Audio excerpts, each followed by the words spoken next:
দীর্ঘদিন বহিরাগত ক্যান্ডিডেট ছিলেন, যিনি কেশপুরের মাটির পরিস্থিতি, কেশপুরের ভৌগোলিক পরিস্থিতি ছিলেন না। কেশপুর থেকে লুটে ফুটে কলকাতা গোবরডাঙ্গাকে নিয়ে চলে যাচ্ছে।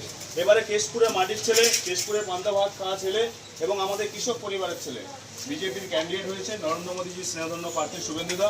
ওনাকে 23শে এপ্রিল সকাল সকাল পদ্মফুল চিহ্নে ভোট দিয়ে পশ্চিমবঙ্গ পার্টি থেকে এসেছি।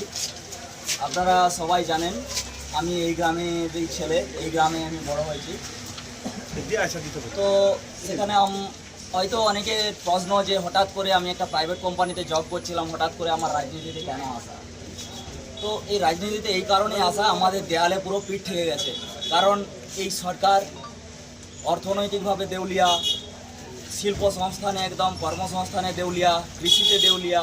তো আমি সবার কাছে আহ্বান করব, সারা পশ্চিমবঙ্গবাসীর কাছে, যে এই সরকারকে পরিবর্তন করে আমাদের নতুন ভারতীয় জনতা পার্টির সরকার প্রতিষ্ঠা করা, সারা রাজ্যের মানুষ খুশিতে থাকবে।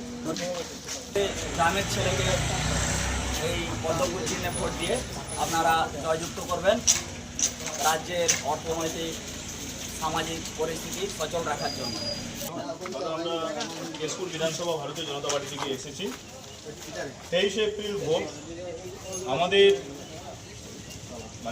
পশ্চিমবঙ্গে গণতন্ত্র ফেরানোর জন্য এবং কেশপুরে সন্ত্রাসমুক্ত কেশপুর গড়ার যে ডাক বিজেপি যে প্রতিশ্রুতি দিয়েছে তার জন্য, এবং কেশপুরের ভূমিপুত্র বিজেপির ক্যান্ডিডেট হয়েছে, তিনি কেশপুরের টোটাল ভৌগোলিক পরিস্থিতিটা বোঝেন। আপনারা এখানে দেখতেই পাচ্ছেন আমাদের ছেলেদের মধ্যে উন্মাদনা কতটা পরিমাণে, কি উচ্ছ্বাসের মধ্যে ছেলেরা এখানে সংগঠন এবং রাজনীতি করছে, ভোটের প্রচার করছে। যদি কেশপুরের বুকে যদি ফ্রি এবং ফেয়ার ইলেকশন হয়, আপনারা নিশ্চিন্তে থাকুন, এবার এখানকার ভূমিপুত্র শুভেন্দু সামন্ত, আমাদেরই এই কেশপুরের ছেলে, বিপুল ভোটে জয়লাভ করবে। তৃণমূলের এখানে রাজনীতি করার কোনো জায়গা নেই। আপনারা যদি সারা কেশপুর ঘোরেন, কোথাও রাস্তা নেই, সব রাস্তা নষ্ট হয়ে গেছে। বাড়ি বাড়ি জল, নলকা জল, যে মোদির যে প্রকল্প ছিল তার টাকা খেয়ে নিয়েছে। বাড়ি দেব বলেছিল, কিছু লোককে বাড়ি দিয়েছে, কিন্তু বেশিরভাগ মানুষ সেই টাকায় কিচ্ছু করতে পারেনি। এবং সেন্ট্রালের যে স্কিম, যে প্রধানমন্ত্রী আবাস যোজনা, সেটাকে বন্ধ করে রেখে দিয়েছে। কোনো ইউসি নেই, 100 দিনের কাজ বন্ধ, তার ইউসি দিচ্ছে না। তাহলে কিভাবে এখানকার মানুষ তো সম্পূর্ণ আলু 50 টাকা বস্তা। আপনি ভাবুন, যে অর্থকরী ফসল, এখানকার মানুষ যে আলু ফসল ফলিয়ে সারা বছর তারা দিন যাপন করে, সে আলু 50 টাকা বস্তা। 1 বিঘা আলু চাষ করতে 35 থেকে 40 হাজার টাকা খরচা, আর বিক্রি করে পাচ্ছে কত? 5,000 টাকা। এর উত্তর তো ভোট বাক্সে পড়বেই। সরকারের কোনো পরিকল্পনা নেই।